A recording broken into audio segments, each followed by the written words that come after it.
So you turn on the radio and it just says enter code. This means that your stereo is in anti-theft mode, which means it needs a special code to unlock it before you can listen to music again.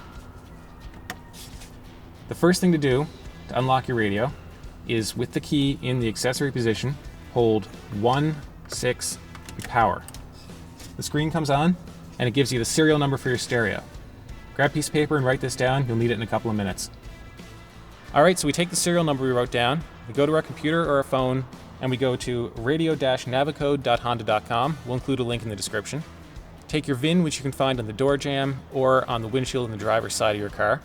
Enter that with the serial number, your zip code, email address. If you're not in the US, you can use a zip code like 12345 90210. If you're in Canada, your VIN might not work. It might tell you it's a non-US VIN. We'll include a link to a website in the description where you can go and get a US VIN, which you can enter, and that'll work. Once you're done filling out the form, you'll get a code. We'll go back to the car and enter that to unlock the radio.